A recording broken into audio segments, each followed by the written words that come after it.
Bonjour à tous, aujourd'hui je suis en compagnie de Patricia Perrin. Bonjour Patricia. Bonjour. Alors pour mémoire Patricia, tu es nutritionniste, diététicienne. Aujourd'hui tu as accepté d'intervenir pour la question conçue, développée sur quoi mettre dans son assiette après avoir été malade. Parce qu'on a un petit peu là, on est en saison automnale, il fait moins de 15 degrés dehors, le nez commence à couler, les gorges commencent à s'irriter et c'est vrai que tomber malade, finalement on connaît tous, avoir un rhume, une grippe, une angine, une otite, une gastro-entérite et d'autres symptômes de saison. Et il y a l'apport en médicaments, forcément, pour aller mieux. Mais après, comment on fait pour évacuer tous ces médicaments, pour redynamiser son corps, etc., etc. Et c'est pour ça que tu as accepté de répondre un petit peu aux questions de que mettre dans son assiette. C'est ça. Après avoir été malade, mais ça va même au-delà de ça. C'est peut-être aussi en préventif, à savoir que c'est pourquoi j'ai été malade. Voilà. C'est garder à l'esprit que le zéro risque de maladie n'existe pas aussi. Hein, donc. Mais c'est vrai que peut-être mon terrain était-il favorable à ce que je tombe malade, premièrement. Ensuite, c'est qu'est-ce qui s'est passé pendant que j'étais malade? Est-ce que finalement mon corps s'est affaibli plus qu'il n'aurait dû? Et puis qu'est-ce qui est apparu comme trouble? Et puis finalement, comment est-ce que derrière on pourrait imaginer se requinquer complètement, revenir en super état? Voilà, donc on va voir tout ça ensemble toutes les deux. C'est un peu l'assiette avant, l'assiette pendant, l'assiette après, parce que très souvent en plus quand on est malade, on n'est pas en forme, on n'a pas faim, on n'a pas envie, on n'a pas d'appétence en fonction du symptôme. Et tout ça, ça peut générer beaucoup de troubles, beaucoup d'informatifs, peut-être des traumas corporels également. Donc la première question, c'est qu'est-ce que je mange pour ne pas être malade? Qu'est-ce que je mange? Eh bien, je pense qu'on va essayer de structurer en fait cette réponse en trois parties. La première, c'est de se dire finalement, peut-être que mon corps était dans un état de fragilité avant. Qu'est-ce que je pourrais manger pour faire en sorte qu'il ne soit plus dans le même état de fragilité qu'au départ? La deuxième, ce serait pendant, effectivement, j'avais pas d'appétit, j'ai pas bien mangé. Est-ce que j'aurais dû manger différemment peut-être quand j'étais malade? Ça, c'est la question qu'on me pose vraiment souvent. Qu'est-ce qu'il faut manger quand on est malade? J'ai vraiment envie de faire un point là-dessus en disant, mais avez-vous déjà constaté que tout le monde a le même comportement?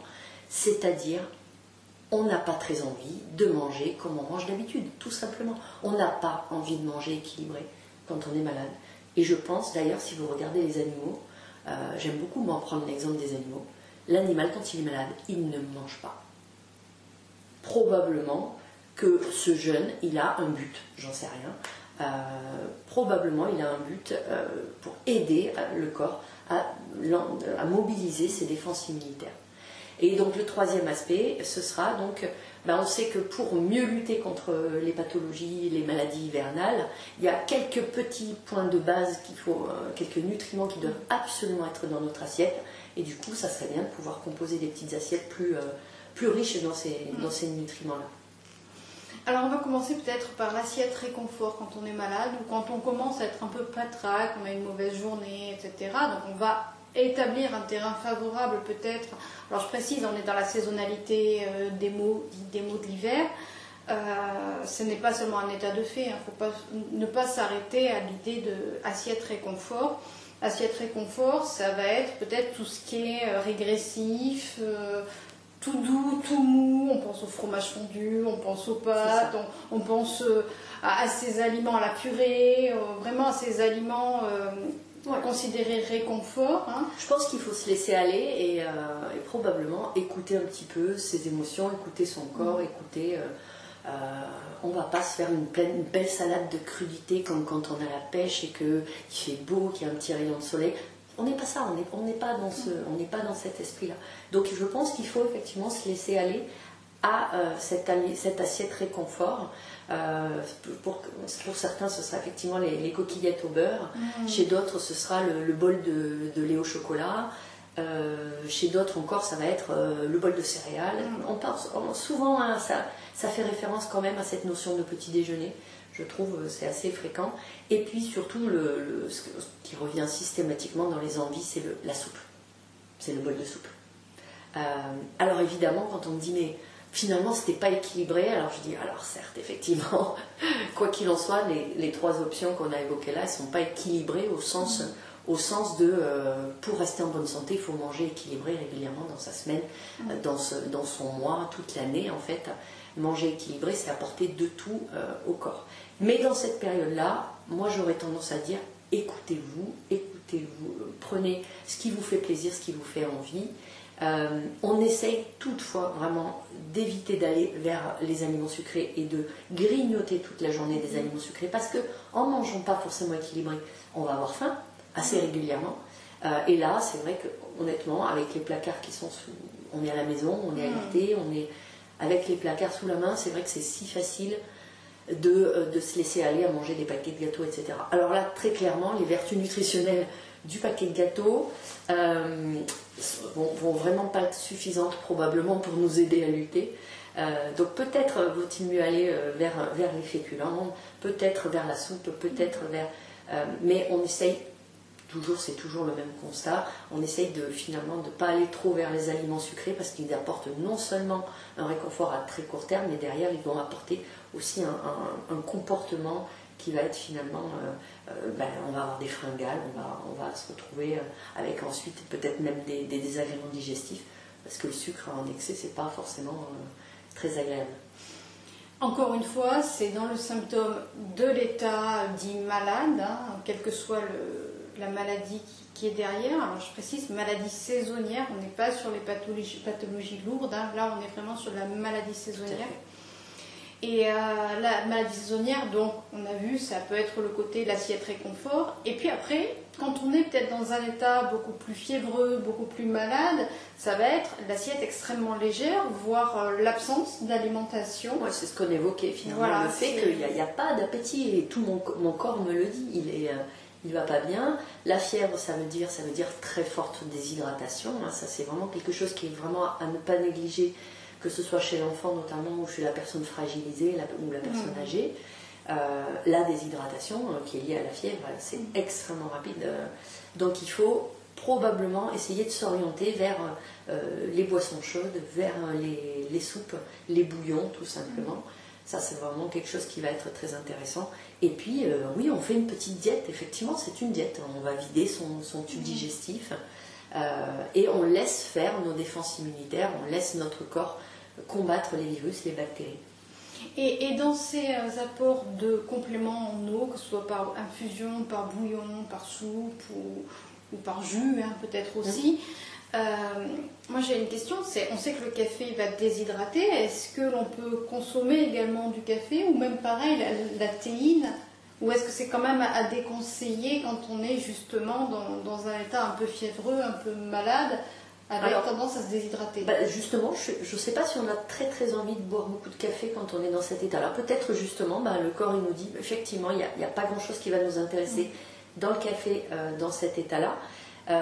On a plutôt envie du grog, la version grog, la version grosse boisson de thé, le plaid peut-être. C'est des clichés et en même temps, finalement, on le retrouve chez la plupart de la population quand elle est malade. Donc c'est certainement quelque chose qui correspond à un besoin du corps. Plutôt que le thé ou le café, qui sont tous les deux des boissons diurétiques, donc qui ont tendance à déshydrater, à faire sortir l'eau plutôt qu'à hydrater. Effectivement, moi je pensais plutôt les infusions, les tisanes de manière générale, et puis surtout varier. Aujourd'hui, on voit que lorsque les gens vont au rayon infusion été, ils vont vers les classiques, la camomille, la verveine, le tilleul. Alors, de toute façon, ils ont des propriétés reconnues et effectivement très hydratantes, donc ça va être intéressant, calmante, apaisante. Mais honnêtement, aujourd'hui, on peut aussi se faire plaisir avec des goûts, des saveurs quand même complètement variés. Moi, j'aime beaucoup utiliser la fleur d'hibiscus. Je trouve qu'elle a cette acidité qui est excellente. On peut utiliser énormément de saveurs différentes. Pour ma part, j'aime beaucoup la fleur d'oranger, qu'on peut trouver en eau de fleur d'oranger très facilement et qui agrémente une boisson chaude, même sans rien rajouter. Ça peut être aussi réconfortant. Et c'est là qu'on pourra utiliser peut-être aussi le citron pressé, pour avoir vraiment tous les bienfaits, on va le voir, de la vitamine C. Et en même temps, le petit côté citrate là, qui va aider à l'aspect digestif. Le citron est une très très bonne idée. C'était vraiment l'origine de toutes ces boissons qui étaient type grog, avec la notion de citron derrière qui est intéressante. Alors la petite dose d'alcool n'est pas forcément très intéressante, mais j'allais dire, tant qu'on n'abuse pas et qu'on est dans quelque chose qui me fait à l'instant T, qui me fait vraiment plaisir et qui me fait du bien, je pense que on est encore une fois sur quelque chose qui est de courte durée. C'est le temps que je me remette. On parle de quelques heures, on parle de quelques jours, on parle pas d'une semaine, 2 semaines, 3 semaines. Évidemment, on est sur des petites pathologies hivernales. Donc on écoute son corps. Évidemment, en tant que nutritionniste, je ne peux pas m'empêcher de dire, si jamais à tout hasard vous avez la place pour l'envie en tout cas de mettre un petit peu de protéines, alors gardez-moi la protéine de façon à ce qu'on puisse éviter la fonte musculaire qui va si vite en fait. Oui. Et à tout âge. Et à tout âge. Donc j'ai tendance toujours à dire, voilà, ayez cette petite pensée pour une petite dose de protéines, tout simplement un œuf peut-être, tout simplement du thon, peut-être ça peut donner envie, peut-être quelques crevettes dans la soupe. On a peut-être moyen de garder cet apport protéiné qui va être important pour éviter que mon propre corps aille consommer mes propres muscles, puisque c'est le processus, il est comme cela. Quand je n'apporte pas de protéines par la voie alimentaire, mon corps ne peut pas s'interrompre dans le processus de régénération. En plus, il est en train de combattre, donc il a besoin de fabriquer des anticorps qui sont des protéines. Donc il est en train de combattre, il a besoin de protéines au quotidien. Pas de souci, même si vous n'en apportez pas, il va en trouver. Mon triceps sert à ça. Il n'est pas très utile, c'est un muscle qui n'est pas très utile par exemple. Et donc le corps. Sauf quand il tombe. Justement, il tombe. Pourquoi il tombe? Parce qu'effectivement, il manque de densité. Cette fonte musculaire, elle est assez naturelle. C'est une sorte de réserve aussi pour le corps en cas de pénurie de protéines. Donc si on y pense, on peut effectivement essayer de garder dans notre soupe, par exemple, de mettre soit des fruits de mer, du thon, du jambon, tout simplement. De plus en plus de personnes sont végétariennes ou véganes. Qu'est-ce qu'on pourrait conseiller, par exemple, en apport protéiné dans des cas de figure comme ça? Alors, typiquement, moi, je fais utiliser à ce moment-là, pour être vraiment dans un apport significatif, je fais utiliser le tofu, le seitan, qui sont vraiment des apports très significatifs. Après, honnêtement, si vous n'avez pas pratiqué, si vous n'étiez pas habitué en tout cas à consommer le tofu et le seitan auparavant, je ne pense pas que ce soit la période où vous allez l'utiliser. Et j'insiste beaucoup, moi, sur l'œuf, évidemment, pour ceux qui consomment quand même quelques produits type œuf ou fromage. Le fromage aussi, tout simplement du fromage râpé, c'est une source de protéines, c'est une source de calcium, c'est une source finalement aussi assez intéressante. Et finalement, on peut obtenir une sorte de soupe, un petit peu, un mélange de plusieurs types de nutriments, plusieurs types de légumes peut-être, de la matière grasse. J'invite aussi souvent à penser à rajouter une cuillère d'huile dans la soupe. Tout simplement, c'est important de le pour préciser. les apports en matière grasse intéressantes. Parce que c'est rappelé aussi l'importance des lipides pour l'organisme. Nous ne fonctionnerons pas sans lipides. C'est ça. Notre corps est constitué en grande partie de graisse, les lipides, les matières grasses. Notre cerveau est une grosse masse de gras. La paroi de mes cellules, ce sont des phospholipides. Donc c'est des matières grasses. Nos hormones sont des matières grasses, sont à base de gras. Donc on a besoin en permanence de faire un apport venant de l'extérieur d'acides gras essentiels. Et donc peut-être aussi on pourrait imaginer pendant cette période-là de continuer à utiliser une petite cuillère d'huile de noix dans sa soupe, ou une petite cuillère d'huile de colza, ou un petit peu d'huile d'olive, de la graisse de canard, pourquoi pas, autrefois on utilisait ça, continuer à utiliser de la matière grasse finalement, pour que le corps ne soit pas forcément en train de faire une diète de calories, mais plus quelque chose qui puisse tout simplement permettre d'évacuer au plus simple, et surtout de ne pas renforcer l'effort digestif. En fait, l'idée, c'est d'avoir une digestion facile. On ne va pas en plus mettre de l'énergie à digérer, parce qu'un repas lourd, copieux, un repas trop lourd, c'est 3, 4, 5 heures de digestion. C'est bon, le corps il est en train de monopoliser son énergie dans les défenses immunitaires. C'est pas la peine de lui apporter un repas trop lourd. Je pense qu'on est aussi dans ce calcul de la répartition de où est-ce que je vais mettre l'énergie que j'ai, qui est peut-être pas énorme pendant toute cette période où je suis un peu faible. Et bien toute cette énergie, je vais la mettre pour mobiliser mes défenses immunitaires. Est-ce qu'en fonction des différents symptômes développés, là j'ai énoncé tout à l'heure les grands classiques, hein, le rhume, la grippe, l'angine, l'otite, les SRAS, les gastroentérites, est-ce qu'en fonction du symptôme peut-être, ou de la maladie développée, il y a peut-être un apport complémentaire favorable? Par exemple, si je souffre d'une angine, est-ce que je vais devoir favoriser une alimentation plus que si je souffrais d'un rhume classique? Bon, on va pouvoir peut-être déjà identifier toutes ces pathologies qui ont un aspect inflammatoire, où on se sent enflammé. Une angine, c'est vraiment, même avaler sa salive devient douloureux. Donc l'alimentation, ce qu'on appelle l'alimentation anti-inflammatoire, va être très intéressante pour nous aider à conjurer un petit peu le problème inflammatoire. De la même façon, on sait que le fait d'avaler sa salive très très régulièrement va nous aider. Je pense que les petits granules d'homéopathie, moi j'ai toujours utilisé ça parce que je trouve ça très intéressant, ne serait-ce que pour le fait de déglutir en permanence, qui est vraiment quelque chose d'intéressant pour finalement aider à faire passer cette inflammation.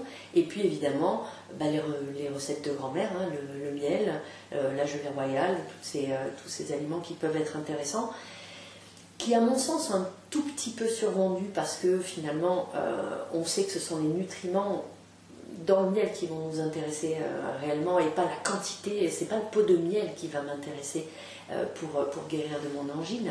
Mais c'est vrai que rajouter par touche des aliments comme ça qui sont riches en micronutriments qui vont me permettre de combattre l'inflammation ou l'infection, ça va être quelque chose d'intéressant. Et puis après on a plutôt tout ce qui est digestif. Dans ce cas-là, évidemment, on imagine qu'il va falloir mettre vraiment son tube digestif au repos. On va faire attention à ne pas manger trop gras, justement, là. Si on mange du fromage, mais pas trop. Et puis on va peut-être chercher, selon qu'on est plutôt dans un transit très accéléré, on va peut-être plutôt aller vers des aliments aussi qui ralentissent le transit. Et là, je suis assez surprise souvent de constater en consultation que les gens n'ont pas forcément de notion de quels sont les aliments ralentisseurs de transit. Alors ça, c'est amusant.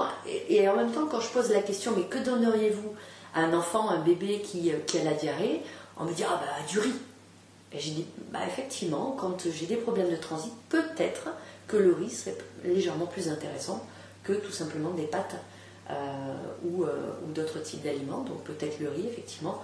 On sait que la banane est également un ralentisseur de transit, la compote de pommes. Et c'est vrai que ce sont des aliments qui sont assez faciles et doux à manger, à avaler. Donc ça peut faire cette texture. La purée de carottes aussi, hein, la carotte cuite de manière générale. Donc on peut aussi, selon le type de pathologie qu'on a contracté, aller vers une alimentation plus ou moins riche en fibres, plus ou moins riche en matière grasse. Mais j'allais dire, ça c'est quelque chose qu'on fait assez instinctivement peut-être. Et donc encore une fois, je n'ai pas envie de trop donner de conseils maladie par maladie, parce que je voudrais qu'on s'écoute, qu'on se dise que c'est de l'ordre de 3 jours, peut-être 2, 3, 4 jours, et donc qu'on laisse le corps. Peut-être on pourrait essayer d'être enfin connecté à son corps pour essayer de savoir de quoi il a envie, de quoi il a besoin. Alors là, c'est la phase maladie. Très souvent, quand on est malade, on a envie que ça se passe. Alors qu'est-ce qu'on fait? On va voir le médecin, logique, évident. Une grande partie des personnes vont voir le médecin. Et il y a un accompagnement de chimie. Il va y avoir des médicaments pour aller mieux, pour soigner ce virus, cette bactérie qui se sera développée dans l'organisme. Cette chimie, elle influe également notre organisme. Comment faire justement une fois que l'on va mieux pour pouvoir éliminer cette chimie de manière à un peu dépolluer notre organisme alors qu'on vient juste d'être malade juste avant, de manière à ne pas refragiliser. C'est ça, c'est un organisme fragilisé par un symptôme, une maladie, qui va prendre un traitement médicamenteux allopathique chimique. Alors, je ne parle pas de l'homéopathie, ni de la naturopathie, ni de la phytothérapie. Là, on est plus sur une complémentarité chimique. De quelle manière, et est-ce qu'il est possible aussi d'assainir un peu tout ce système par le biais de l'alimentation en rééquilibrant, en permettant à l'organisme d'évacuer la chimie et en se redynamisant par le biais d'une alimentation dite assiette santé ou assiette vitalité. Tout à fait. Alors on pense bien sûr, en termes de médicaments, d'abord aux antibiotiques. Même si aujourd'hui on sait que les antibiotiques, c'est pas automatique. Évidemment, si vous êtes affecté par un virus, on va pas du tout en première intention donner un antibiotique. Mais si toutefois la pathologie finalement elle perdure un petit peu, même une angine, même si on sait qu'à l'origine elle était virale, on se rend compte qu'au bout d'un moment quand elle perdure, finalement on va prendre des antibiotiques parce que peut-être sont venus se greffer en plus des bactéries. Et donc les antibiotiques c'est finalement ce qu'on retrouve le plus sur les maladies hivernales. Or qu'est-ce que c'est un antibiotique? C'est un système qui va permettre, une molécule qui va permettre de lutter contre les bactéries nocives, les bactéries pathogènes en fait, qu'il y a dans mon corps. Mais notre problème aujourd'hui, c'est qu'un antibiotique n'est pas capable de choisir quel type de bactéries il doit tuer, et notamment est-ce qu'il va tuer que les bactéries pathogènes ou bien est-ce qu'il va tuer toutes ces bactéries qui constituent mon organisme, qui sont présentes dans mon organisme, que ce soit dans mon tube digestif, pas loin de 400 000 milliards de bactéries, que ce soit sur ma peau, j'ai des bactéries qui me protègent des toutes petites infections, que ce soit dans ma bouche, et dans toutes les cavités, j'allais dire, de notre corps. Donc on a besoin de ces bactéries qui fabriquent des vitamines, qui fabriquent des neuromédiateurs, on le sait aujourd'hui. C'est vraiment, elles font partie de nous. Or l'antibiotique va complètement décimer notre flore intestinale. Donc ça veut dire qu'on va devoir aujourd'hui essayer d'aider la remontée, tout simplement, la remontée en puissance de la quantité de bactéries. Et si elle a été complètement décimée, on sait d'ailleurs, à une époque, peut-être, vous vous souvenez-vous, quand on prenait des antibiotiques, on vous conseillait souvent de prendre de l'ultralevure. Oui. C'était très très répandu. Et puis, peut-être l'avez-vous constaté depuis une dizaine d'années, c'est plus du tout ce qu'on conseille. On ne conseille plus les ultralevures qui sont finalement non pas des bactéries, mais des levures, donc, qui sont une autre catégorie de micro-organismes, qui ont cet effet positif qui est finalement d'aider à fixer un petit peu le transit. Non, ce qu'on conseille aujourd'hui finalement, c'est de mettre des probiotiques, c'est-à-dire de prendre des bactéries en même temps que les antibiotiques. Ça c'est vraiment tout nouveau et je regrette un petit peu qu'aujourd'hui les médecins ne le préconisent pas, alors que c'est vraiment toutes les recommandations vont dans ce sens aujourd'hui. On va prendre des probiotiques, c'est-à-dire quelques échantillons de bactéries. Alors, à raison de 4 milliards de bactéries par gélule, on va avoir du mal à maintenir les 400 000 milliards de bactéries qui vont être affectées par les antibiotiques. Mais en tout cas, en prenant des belles doses de probiotiques en même temps que les antibiotiques, on a montré aujourd'hui qu'on limite vraiment le décimage de la flore bactérienne. Et ça veut dire que peut-être, alors qu'on estime qu'il faudrait 6 mois pour remonter une flore intestinale qui a été abîmée par les antibiotiques, et bien peut-être en 1 mois simplement d'utilisation de probiotiques, on arriverait à revenir à un état optimum. Sinon, qu'est-ce qui va se passer dans les semaines qui vont suivre finalement cette prise d'antibiotiques? Eh bien, on va être plus fragilisé, et donc potentiellement, ça va être un petit peu l'enchaînement des pathologies hivernales, une angine, une otite, une bronchite. On va attraper plusieurs types on a également les virus aussi aujourd'hui qui divers et variés en fait, des virus qu'on n'avait pas forcément l'habitude de voir qui sont en train de prendre le dessus. Ça veut dire que si mes propres défenses immunitaires, si mes bactéries sont parfaitement positionnées, stationnées dans mon intestin, probablement ça va jouer vraiment un effet protecteur, un effet barrière. Donc dans mon alimentation aussi, je peux essayer d'augmenter les probiotiques. Quels sont les aliments finalement qui apportent naturellement des probiotiques? Ce sont tous les aliments fermentés. On pense à la choucroute, alors qu'on n'aura pas forcément, on l'a dit, envie de consommer pendant la phase où on est malade, Oui. mais pourquoi pas justement se faire une Après. bonne choucroute après? Alors quand je dis choucroute, évidemment, je parle du chou, je ne parle pas forcément des effets bénéfiques de la saucisse qui est associée. Il y en a. Je trouve que ça apporte un petit côté agréable et, à cette assiette. Il y a des choucroutes de la mer aussi. Il y a des choucroutes de la mer aussi, très intéressant.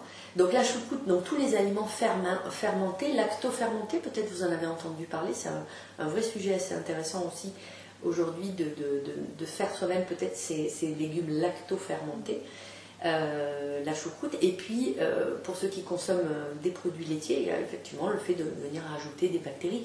On estime, savez-vous combien il y aurait de bactéries dans un pot de yaourt? Non. Entre 1 et 10 millions de bactéries dans un pot de yaourt. D'accord. Nature. Nature, enfin peu importe, hein. Nature ou pas nature, les bactéries sont là, sont présentes, mais dans un pot de yaourt, un simple pot de yaourt, et évidemment, plus je vais attendre en fin de vie sur ce pot de yaourt, plus la quantité de bactéries va être importante, puisque les bactéries se multiplient avec le temps. Alors 10 millions de bactéries, je vous ai expliqué qu'une petite gélule en moyenne apporte 4 milliards de bactéries, donc on n'est pas du tout dans le même domaine. Donc évidemment, les yaourts que l'on pouvait préconiser autrefois quand on avait été malade pour refaire la flore, les yaourts sont clairement pas du tout suffisants, en tout cas, ne sont pas suffisants pour remonter le niveau de flore intestinale. Mais pourquoi pas vraiment venir rajouter ces aliments fermentés pour augmenter la quantité de bactéries. Donc on voit là l'alimentation avant, pendant, après. La question qui peut se poser aussi, c'est en cette saison, donc là on est en automne, les maladies saisonnières c'est automne, hiver et début printemps aussi pour d'autres symptômes, mais surtout automne-hiver, on est face à des assiettes de fruits et légumes ok, mais pas forcément de saison quand on va en grande surface. Et ces légumes, par exemple ces tomates que l'on peut trouver en plein mois de décembre, ou ces fraises que l'on peut trouver là encore sur les étals et tout, est-ce qu'ils ont encore leur valeur nutritionnelle? Est-ce qu'on peut en tenir compte? Alors ça dépend de quelle valeur nutritionnelle on parle, évidemment. Là, en l'occurrence, lorsqu'on s'intéresse aux pathologies hivernales, que ce soit les virus ou les bactéries, on pense tout de suite à la vitamine C, puisque c'est la vitamine C qui va nous permettre effectivement de mieux préparer le corps à la lutte contre les virus et les bactéries. Or, la vitamine C, tout le monde le sait à peu près, c'est dans les fruits et légumes crus. Crus, c'est-à-dire, effectivement, l'orange, dans son état intact, à la base, elle contient de la vitamine C, et la plupart de nos légumes contiennent de la vitamine C. On imagine bien que, par contre, mon légume qui a cuit pendant 3/4 d'heure peut-être dans ma soupe, lui n'a plus du tout de vitamine C. Donc déjà, il y a ce point de la préparation qui va être un point important qui va finalement nous priver de vitamine C. Et puis après, comme tu le disais, il y a ce problème de savoir finalement est-ce que mon légume à la base contient bien les nutriments que j'attendais. Alors ils contiennent des fibres, ça c'est une évidence. Peut-être on pourrait dire que même un légume aujourd'hui qui est dénué d'intérêt, on va dire, par rapport à la vitamine C, comme un légume en conserve, au moins apporte-t-il ce nutriment qui est la fibre, cette fibre qui est finalement la nourriture préférée de l'ensemble de mes bactéries intestinales. Donc j'ai besoin de fibres, c'est un fait. J'ai aussi besoin de fibres pour évacuer, pour assurer ce rôle d'évacuateur. On a montré que quelqu'un qui a un transit plus régulier va probablement beaucoup moins être fragile et sensible aux bactéries, aux virus type Covid. Parce que tout simplement le transit se fait et les bactéries peuvent transiter vers la sortie. Alors, on a besoin d'un transit très régulier. Moins nos virus et bactéries pathogènes vont rester en contact avec la muqueuse intestinale si je suis constipée pendant 2-3 jours. Ça laisse évidemment beaucoup plus d'opportunités à un virus ou une bactérie de pénétrer dans mon organisme, puisque vous le savez sûrement, les virus et les bactéries, dans la majorité des cas, ils intègrent ils nous contaminent via la bouche, évidemment. un petit peu via les voies respiratoires, mais essentiellement via la bouche, les mains, les virus que l'on porte à la bouche avec nos aliments. Finalement, c'est bien par la bouche qui pénètrent dans notre organisme. Et ensuite, dans l'intestin, ils vont traverser la barrière intestinale et se retrouver dans notre sang. Si on veut pouvoir lutter contre cette invasion par les bactéries et virus pathogènes, il va falloir qu'on ait une flore intestinale très riche, c'est-à-dire évidemment pas affectée par des antibiotiques, et par ailleurs bien nourrie, bien chouchoutée. Et comment chouchoute-t-on notre flore intestinale? Grâce aux fibres. Alors on vous a dit mange tes 5 fruits et légumes par jour. Oui, c'est par rapport aux fibres. Nous avons besoin de ces fibres. Mais si je suis dans une démarche de prévention en disant oui, je voudrais avoir une bonne santé, avoir des bonnes défenses immunitaires. La recherche finalement des vitamines, des minéraux qui sont... Il faut aller chercher plus que les fibres, donc plus que le légume en conserve, il faut aller chercher les nutriments, que ce soit l'ensemble des vitamines B qu'on peut retrouver dans les fruits et légumes, la vitamine A également, le bêta-carotène qu'on va retrouver dans tous les produits qui sont plutôt orangés, jaunes, etc. Et puis donc cette fameuse vitamine C. Et donc on pose souvent la question si finalement on observe le frais, le surgelé, la conserve, et puis le frais qui vient du maraîcher et peut-être d'un producteur local, ou le frais qui a traversé en container l'océan Atlantique ou la Méditerranée. Finalement, est-ce qu'il nous apporte la même quantité de nutriments? Je pense qu'on a tous entendu dire que ces dernières années, nos aliments n'avaient plus les mêmes valeurs nutritionnelles, et on parle de ces micronutriments. Ils ont les mêmes valeurs en fibres, évidemment, probablement en eau, et même ils sont même forcément un petit peu gorgés en eau, probablement l'eau coûte moins cher, hein. Mais par contre, ils sont effectivement dénués, malheureusement, de fibres, de nutriments du type vitamines et même de certains minéraux. On imagine qu'un légume qui a été prélevé de sur son pied plusieurs semaines auparavant et puis stocké dans des frigos tout simplement pour qu'ensuite il arrive à maturité juste quand il sera sur mon étal, on peut imaginer que ce fruit il n'a pas eu la même vie, il n'a pas été gorgé de vitamines et de nutriments comme celui qui a poussé en plein soleil, qui a reçu vraiment tous les bénéfices d'un sol riche, parce que ce légume il est fait pour pousser sur ce sol-là qui est oui, c'est adapté. En fait, c'est le sol adapté à la croissance. Un sol adapté. Bénéfique. Aujourd'hui, on fait pousser des légumes sur des sols divers et variés, voire même dans de l'eau. On a vraiment différents types de cultures qui existent aujourd'hui, qui vont permettre d'avoir un aspect de légumes, mais il va manquer beaucoup de choses, et notamment des nutriments, des vitamines et des minéraux. Donc la bonne conscience de se dire je vais acheter mes fruits et légumes comme ça parce qu'on m'a dit qu'il fallait, parce que l'inconscient collectif aujourd'hui est vraiment bien ancré avec cet usage. Donc cette bonne conscience de dire je vais acheter mes bonnes tomates, tiens je suis contente, on est en plein mois de novembre, je vais acheter de bonnes tomates bien rouges qui viennent de je ne sais pas où, quelque part sur la terre, ou même de France, hein. Des fois on peut en trouver, mais on sait aussi qu'elles ne sont pas cultivées de la même manière. Et ces bonnes intentions, au final, on se retrouve avec un aliment dépourvu des vitamines recherchées. Et qui peut-être aussi a subi des traitements qui ne sont pas conformes à la réglementation française, ce qui est aussi vraiment à préciser. Il faut rappeler quand même que tu es ancien ingénieur agroalimentaire.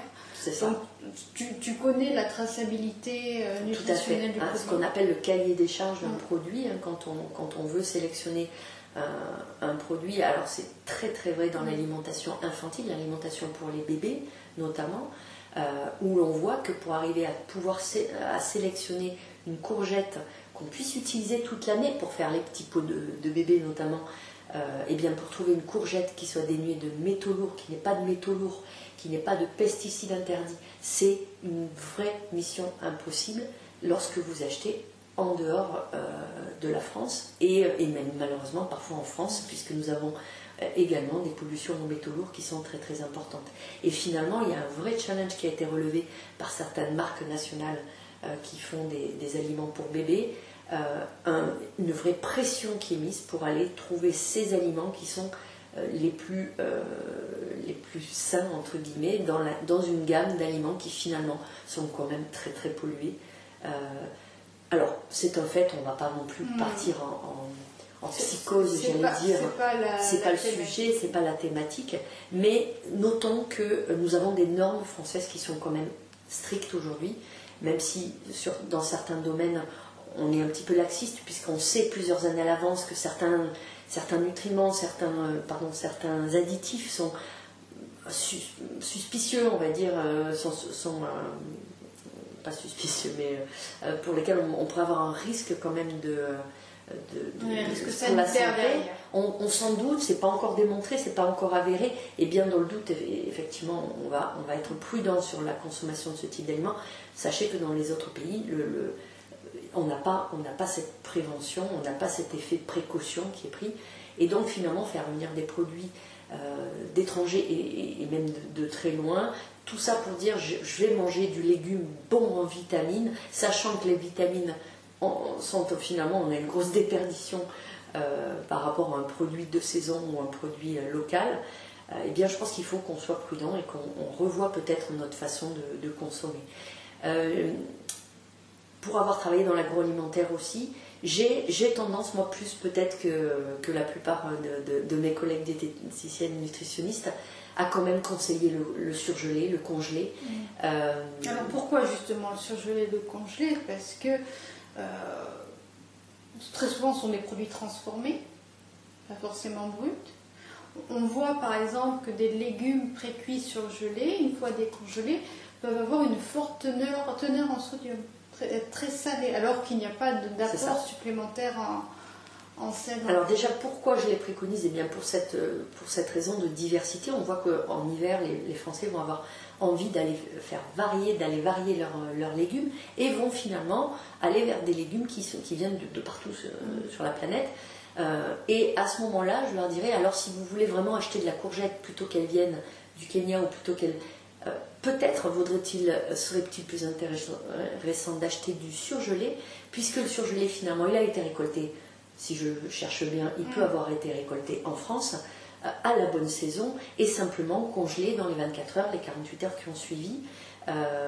À nous peut-être de faire attention à notre approvisionnement, à nous d'aller chercher peut-être des aliments les plus bruts possibles. Quand je dis surgelé, je pensais très honnêtement pas spécialement aux poireaux en sauce carbonara, je pensais plutôt, parce que ça existe, je pensais plutôt aux poireaux bruts coupés en rondelles peut-être avec une garantie de qualité qui serait, ça c'est à chacun de choisir un petit peu son niveau d'exigence, son niveau qualité. Est-ce que je choisis du bio? Est-ce que je choisis du local? Est-ce que je choisis de ce qu'on appelle des AOP, des appellations d'origine protégée, lorsque j'achète un aliment? Moi je préconise plutôt le surgelé en hiver, surtout quand on est en manque d'inspiration, en manque d'idées pour ces légumes, plutôt que d'aller acheter du frais qui vient de n'importe où. Et surtout, il y a un autre aspect également, qui est qu'on voit que l'hiver, les gens ont tendance, plus que l'été, à laisser un petit peu dépérir leurs légumes. Je sais pas, peut-être le manque d'entrain d'aller cuisiner ces légumes, et finalement un légume qui est resté sur votre plan de travail ou dans votre frigo pendant des jours, son taux de vitamine C, il est complètement effondré également. On a une déperdition d'eau, une déperdition de vitamines qui finalement font que ce légume, il a plus que la moitié de ses propriétés. Alors, dans ces cas-là, je trouve, moi en tout cas, que le surgelé est quand même une alternative intéressante. Évidemment, si de nouveau ce poireau vient de l'autre bout de la planète, probablement on fait face aux mêmes difficultés finalement qu'on a évoquées précédemment. C'est prendre le temps vraiment d'observer les origines des produits. Là, tu parlais tout à l'heure de miel, quand on parlait de l'infection de la gorge. Le miel aussi est un produit quasiment dans tous les foyers.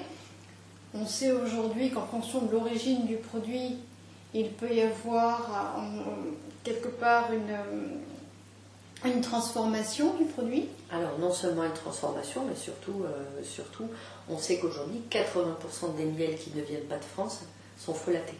Frelaté, ça veut dire qu'on a reconstitué du miel en rajoutant du sucre, des colorants. Évidemment, ça coûte moins cher que d'avoir des ruches et de faire tout le travail qu'on va faire autour de la ruche. En plus, on sait qu'aujourd'hui, effectivement, c'est difficile d'entretenir, d'avoir des abeilles qui soient en bonne santé, qui ne soient pas attaquées, que ce soit par malheureusement tous les produits phytosanitaires ou que ce soit par les frelons. Donc évidemment, ça coûte cher aujourd'hui de fabriquer probablement un pot de miel, plus qu'autrefois. Et donc évidemment, se sont engouffrés sur le marché finalement des fraudeurs en fait, qui frelatent le miel. Et donc il a été montré que 80% du miel qui est importé en France est frelaté. Donc ça veut dire c'est de l'eau et du sucre qu'on nous vend comme étant du miel. Alors si à ce moment-là, je prends ma petite cuillère de miel pour ma gorge en pensant que je fais du bien à mon corps, au final je ne lui apporte rien de plus que de l'eau et du sucre, et en plus je me suis fait arnaquer tout simplement parce que le prix n'est pas forcément bien moins cher. Donc là pareil, la sécurité du local, acheter peut-être tout simplement se renseigner pour trouver un producteur pas loin de chez nous. Il existe maintenant des sites qui permettent de localiser les producteurs dans notre périmètre, où que l'on habite, on peut observer, on peut se renseigner, on peut grappiller. C'est vrai qu'il est nécessaire aussi pour le producteur pour faire fonctionner son entreprise, comme pour le bien-être et la santé apportée par le produit qui va être traité avec beaucoup plus de bienveillance et beaucoup moins de transformation. C'est important. Je pense que quand on commence à être ensuite dans cette démarche de faire attention à ce qu'on va acheter, pour faire attention à ce qu'on met dans son corps, probablement qu'on va devoir repasser par la case je vais aller faire mon marché, je vais peut-être aller à la rencontre du producteur qui lui a fait l'effort de se lever très tôt le matin pour venir m'exposer ses produits et se faire connaître de façon à ce que je puisse ensuite peut-être instaurer une routine et lui acheter son miel et lui acheter tout simplement ses légumes parce qu'ils sont fabriqués pas loin de chez moi, avec peut-être il saura vous convaincre aussi de sa politique à lui phytosanitaire. Peut-être est-il engagé pour mettre beaucoup moins de produits finalement sur ses légumes. Je pense que on va devoir passer par cette étape-là qui est de dire essayons d'aller consommer plus local. Ça passe par les marchés, je pense que c'est vraiment une très bonne initiative. Peut-être les paniers... Les paniers maraîchers, les paniers producteurs. Oui, et puis après, tout simplement, peut-être des grossistes qui nous garantissent l'origine tout simplement des produits. Au mois de novembre, qu'est-ce qu'on met dans son assiette pour être en bonne santé? Donc on met de la vitamine C, on l'a dit.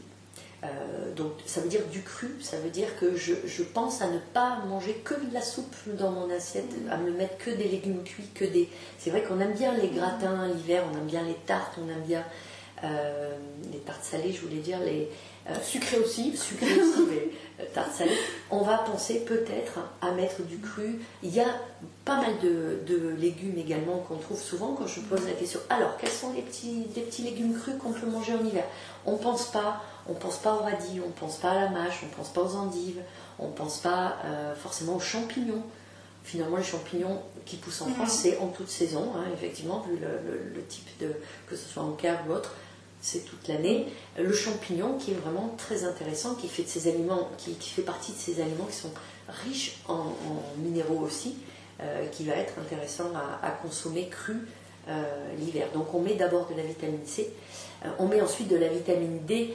Vous savez, peut-être c'est mon cheval de bataille, la vitamine D. La vitamine D qui autrefois était donc apportée par l'huile de foie de morue quand on n'avait plus les bénéfices du soleil qui nous permet de fabriquer notre propre vitamine D. Eh bien, on consommait de l'huile de foie de morue. Aujourd'hui, cette huile de foie de morue est plus ou moins laissée de côté. Peut-être, effectivement, on est plus prêt à sacrifier le goût pour avoir les bénéfices de la vitamine D. Toutefois, on peut la retrouver de toute façon en flacon sous forme de gouttes. Et surtout en gélule, voilà, en spray, en gélule, en flacon, peu importe.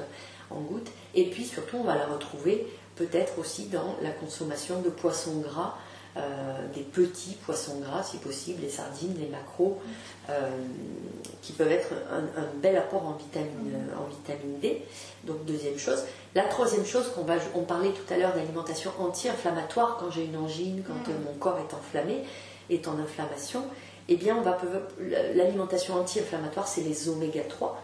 Et donc les oméga 3, ce sont les amandes et les noix. Donc c'est souvent ce qui finit par le son A. Vous noterez les poissons gras, encore une fois, les amandes et les noix, et les huiles de noix et de colza lorsqu'elles sont première pression à froid, c'est-à-dire juste pressées, récoltées. Hein, c'est indiqué sur la bouteille, extraite à froid ou première pression à froid. C'est ce qui permet de parfaitement préserver les oméga 3. Et ces oméga 3 ont un effet anti-inflammatoire qui est la base de l'alimentation, d'une part anti-cholestérol, qui est la base de l'alimentation pour favoriser la mémoire, la concentration. Beaucoup d'études sont faites actuellement pour des patchs mémoire à base d'oméga 3, pour essayer de préserver, en vieillissant, de préserver sa mémoire. Au final, l'oméga 3, c'est le cœur du sujet. On peut le retrouver également à travers les graines de lin à partir du moment où elles sont moulues.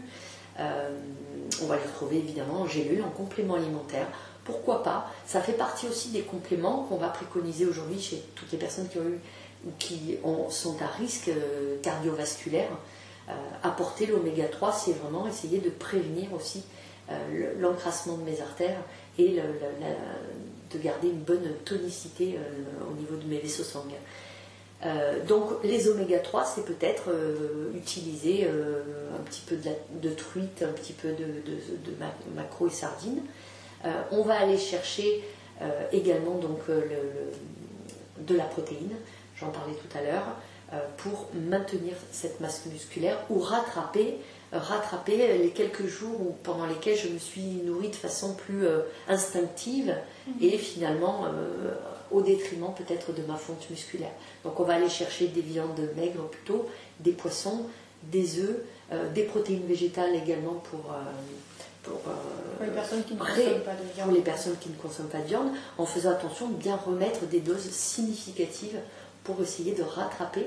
Et puis évidemment, si toutefois j'ai fait de la fonte musculaire, j'aurais beau apporter toutes les protéines nécessaires, il va falloir que je fasse fonctionner ma masse musculaire pour pouvoir reproduire, refabriquer de la masse musculaire. Et donc on va commencer à sortir, on va commencer à s'aérer, à aller faire de la marche, à prendre peut-être quelques rayons de soleil, même s'ils ont peu de chance en hiver de m'apporter la dose suffisante de vitamine D pour que ce soit suffisant, c'est improbable. Donc on va essayer de remplir son assiette effectivement de ce type d'aliments les plus bruts possibles, les moins raffinés. Ce qu'on appelle le raffiné, finalement, c'est l'idée d'aller utiliser un plat tout prêt, déjà concocté, alors que certaines recettes très très simples, je pense souvent à l'exemple de la béchamel. Oui. Je m'insurge contre l'idée d'aller utiliser une béchamel en poudre. Qu'est-ce que c'est que ce concept de la béchamel en poudre qui contient finalement des additifs alors qu'une béchamel c'est juste de la farine, un petit peu de lait. On n'est pas obligé de passer par le beurre. On peut passer par le principe du roux, évidemment, où on va agglomérer d'abord le beurre avec la farine, mais on peut faire tout simplement, si on veut aller dans la rapidité, on fait une sauce blanche, c'est-à-dire juste de la farine et du lait. Et même de la maïzena, peut-être de la maïzena ou de la farine, peu importe. Ou des farines aussi, des farines de qualité, des mélanges de farines. Et on va aller chercher des aliments plus bruts, comme ça. Et donc on va commencer à faire la chasse finalement à tous ces aliments qu'on aurait pu transformer, qu'on aurait pu finalement, toutes ces recettes qu'on aurait pu faire soi-même en reprenant les recettes de base. Je pense évidemment à la soupe également, plutôt que la soupe en briques où non seulement on a finalement plus de fibres et plus de minéraux, donc si possible essayer de faire sa soupe soi-même. Parenthèse soupe, est-ce que manger de la soupe, on va dire tous les soirs ou régulièrement, est-ce que c'est bon pour la santé ou est-ce que c'est une idée reçue? Alors, c'est bon dans le sens où c'est hydratant. Beaucoup de personnes sont déshydratées aujourd'hui. c'est un petit peu lié à notre consommation finalement peu riche en eau. On mange des aliments qui sont déjà assez cuits, et assez peu de crudité. Donc c'est riche en eau, c'est riche en fibres, certes, c'est-à-dire que où sont finalement les fibres lorsque mon poireau est mixé et mouliné. Les fibres y sont bien, elles sont présentes, mais sous forme de paillettes. Et donc cet effet finalement transit que je cherche dans le poireau, par exemple, ou que je cherche dans la carotte, ou que je cherche cet effet évacuateur qu'on a évoqué tout à l'heure, qui est important. Il faut que les sels puissent sortir régulièrement. Même si ce n'est pas un sujet toujours très facile à aborder, finalement c'est on ne peut plus naturel, il faut absolument évacuer les déchets. Et bien cet effet-là, on ne l'a pas avec la soupe.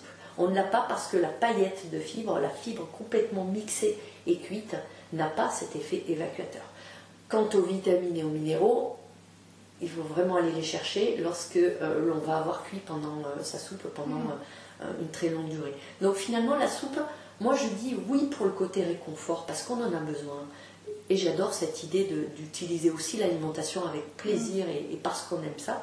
Donc la petite soupe, pourquoi pas. Mais peut-être on pourrait imaginer finalement de se contenter d'une louche et demie, c'est-à-dire c'est une composante de mon assiette, mais ça ne remplace pas le vrai légume à croquer, ce que j'appelle le légume à mastiquer, qui en plus joue un effet extrêmement bénéfique parce que nous avons besoin de mastiquer. La mastication, elle entre en compte dans la digestion, elle indique à mon cerveau que j'ai démarré la phase de digestion, que j'ai démarré mon repas tout simplement, et donc il est temps de fabriquer des sucs digestifs, chose que la soupe ne permet pas du tout. Donc la soupe ne permet pas non plus la satiété, finalement on a une satiété ponctuelle, mais on n'a pas du tout une satiété qui consiste à dire à mon cerveau, tu sais, j'ai mangé et j'ai même mastiqué pendant de très longues minutes, et donc je suis satisfaite parce que j'ai bien mastiqué, j'ai bien mangé. Nous avons la satiété qui est physique au niveau de l'estomac, mais nous n'avons pas la satiété, j'allais dire, qui est psychique. Et ça va être très très important, finalement, parce qu'on va se mettre finalement à manger parfois plus après le repas ou plus à d'autres moments de la journée, parce que mon corps n'a pas reçu tout à fait ce qu'il attendait. Donc il attend peut-être une petite portion de soupe, il attend surtout des vrais légumes en morceaux ou à croquer ou crus, ou en tout cas pas mixés. Peut-être on pourrait imaginer aussi de revenir aux soupes d'autrefois, c'est-à-dire les soupes qui n'étaient pas mixées, les soupes qui étaient des vrais repas entiers dans lesquels trempait peut-être la protéine. On me parle souvent de la garbure, nous, dans le sud-ouest. La garbure, il y a le pot-au-feu. C'était le pot-au-feu. Voilà, et puis les Asiatiques ont le même concept, ils mettent réellement la protéine. Toutes les cultures ont leur pot-au-feu. Toutes les cultures ont leur pot-au-feu, que ce soit ensuite les pariadas dans le sud, etc.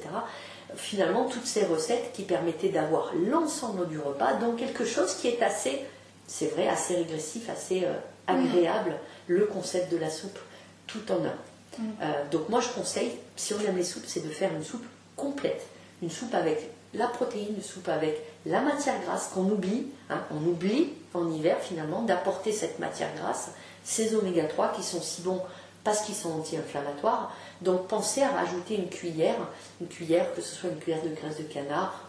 On n'est peut-être pas sur des propriétés nutritionnelles fantastiques, mais en tout cas quel goût, et au moins j'apporte un petit peu de gras.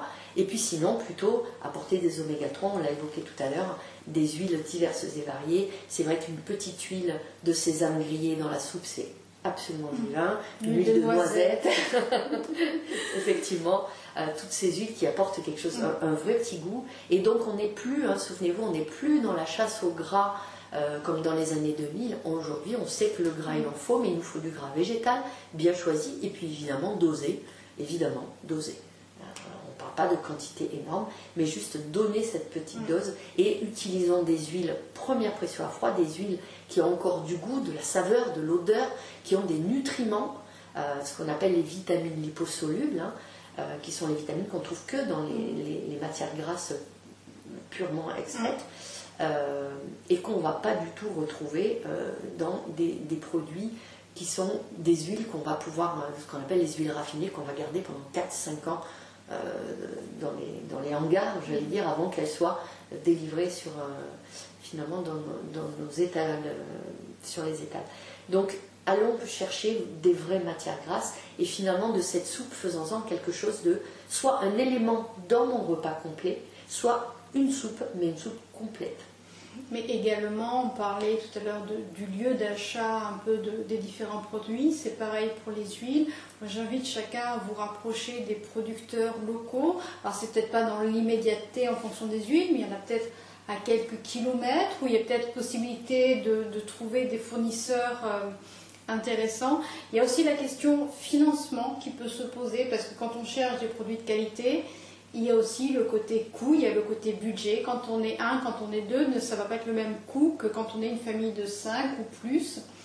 Et en fonction du budget, des budgets de chacun, il y a toujours ce déséquilibre qui s'opère. Comment faire dans ces cas-là pour avoir une assiette santé avec un petit budget? C'est vrai que ce n'est pas forcément évident. Je parlais de l'huile de noix. On pourrait me rétorquer qu'une petite bouteille d'huile de noix, ça coûte très cher, entre 10 et 15 euros. Oui, parce que effectivement le travail pour produire de la noix est quand même assez complexe. Et en même temps, je l'évoquais tout à l'heure, on est en train de parler de quantité infime, de quantité petite.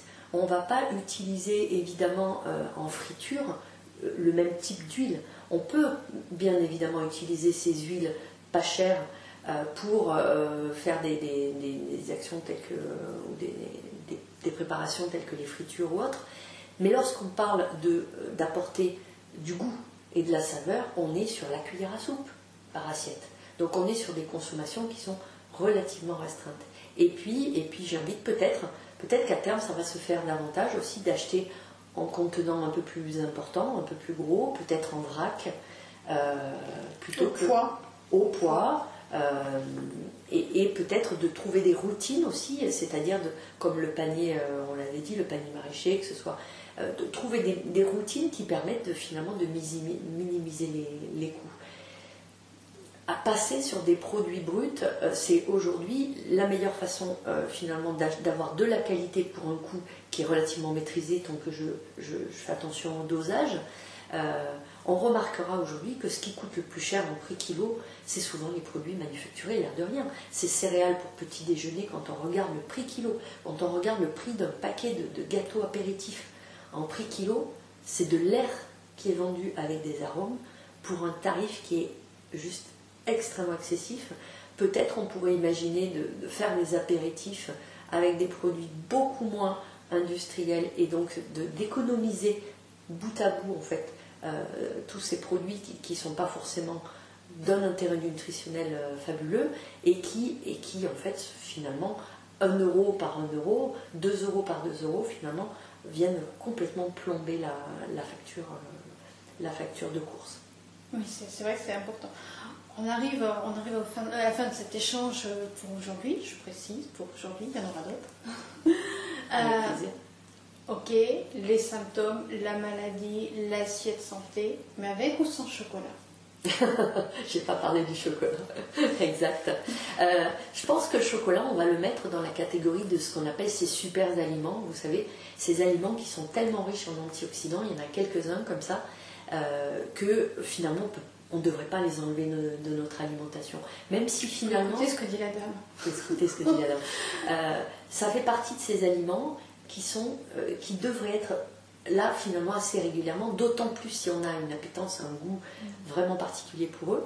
Mais le vrai sujet, finalement, ça reste toujours une histoire de quantité. Finalement, le chocolat noir, la quantité de gras dans le chocolat noir ne va pas nous intéresser si on en mange une plaque, c'est une évidence. Une plaque de chocolat n'a aucun intérêt, alors que le petit carré de chocolat noir peut être aussi à nouveau pour lequel on aura fait toute une réflexion de savoir quel type de chocolat je veux acheter. Est-ce que j'achète un chocolat éthique qui rémunère correctement le producteur, puisqu'on sait quand même qu'il y a tout un sujet de réflexion à avoir probablement aujourd'hui sur la façon dont sont récoltés ces produits que finalement on va consommer. Donc choisir son chocolat, le déguster. J'explique souvent moi qu'on pourrait couper tout simplement un carré de chocolat en 9, 3 et 3, et faire une dégustation qui dure une demi-heure sur un morceau de chocolat. C'est vraiment profiter de l'instant présent, c'est profiter de chaque petit goût, de chaque petit moment de plaisir dans la dégustation et pas dans la quantité. Et donc ces aliments finalement que sont le chocolat bourré d'antioxydants, vous voyez avec sa couleur très foncée qui traduit le fait que c'est très riche en antioxydants, comme tous les fruits noirs et les fruits rouges, la myrtille, la mûre, ce sont des aliments, ça fait partie des 10 aliments, il y en a une dizaine, des 10 aliments anti-cancer. On dit anti-cancer, alors c'est un petit peu survendu probablement comme notion, mais ces aliments qui sont très riches en énormément de minéraux et de nutriments intéressants pour la santé et qu'on devrait avec parcimonie finalement distiller tout au long de notre semaine, de notre journée, pourquoi pas. Donc les fruits noirs et rouges, le chocolat, les fruits très verts aussi, très très fluo, les choux, certains, que ce soit le brocoli, que ce soit donc toute la gamme des choux qui sont bourrés d'antioxydants aussi très intéressants. On a le thé vert aussi qui ressort. On a ensuite certaines épices comme la cannelle, le curcuma. Les champignons font partie des aliments également très intéressants, les algues. Donc finalement, il y a toute une série d'aliments pour qui on a essayé un peu de nous faire culpabiliser, parce que oui, il y a du gras, effectivement, le chocolat. Oui, dans le chocolat au lait, il y a beaucoup de sucre. Et que finalement, trop de gras ou trop de sucre, mais c'est comme pour à peu près tous les aliments, trop de quelque chose va nuire finalement au bon fonctionnement de l'organisme, puisque nous avons besoin d'une alimentation très diversifiée. Le corps a besoin d'aller chercher l'ensemble des vitamines et des minéraux qui sont si denses en fait, mais qui sont denses finalement dans des types d'aliments différents. Donc on doit finalement apporter à son corps l'ensemble de ces nutriments. Un peu de tout. Trop de thé, c'est pas très très bon finalement. On a une fuite du fer, une fuite du calcium. Trop de chocolat, c'est pas très intéressant finalement. Trop de choux, vous allez avoir des désagréments digestifs. Mais trop de rien en fait. Un peu de tout. Eh bien, on va rester sur ça. Donc, si vous souhaitez être en bonne santé, pensez à mettre un petit peu de vitalité dans votre assiette. Réfléchissez aussi à la manière dont vous allez vous procurer ces aliments vitalité. Tenez-vous au chaud, tenez-vous à l'abri. Protégez votre flore intestinale. Voilà, c'est un petit peu le cœur du sujet. Prenez beaucoup de vitamine C, prenez l'air. Sociabilisez-vous, hein, c'est pas parce qu'on est fragile ou avec tendance malade qu'il faut rester seul dans son coin, ça on l'a pas abordé, mais c'est aussi important. On l'a pas abordé également, lavez-vous les mains, puisque effectivement ces virus, ces bactéries, ils rentrent par la bouche tout simplement. Lavez vos aliments, lavez vos mains, faites attention à ce que vous mettez à la bouche, puisque c'est comme ça que pénètrent dans notre organisme les virus et les bactéries. Et pareil, quand vous préparez un repas, pensez à vous laver les mains. Avant, pendant, après, parce que en effet, en fonction de chaque mouvement, eh bien, on peut porter, véhiculer des bactéries ou autres. Voilà. Merci infiniment, Patricia, de toutes ces informations. N'hésitez pas à aller dans le déroulé de la vidéo, en barre de description, tous les liens vers le site de Patricia ainsi que toutes ces actualités seront ajoutés. Avec plaisir, merci. C'est un vrai plaisir. Merci à tous, merci Patricia et à très vite. Au revoir. À bientôt. Au revoir.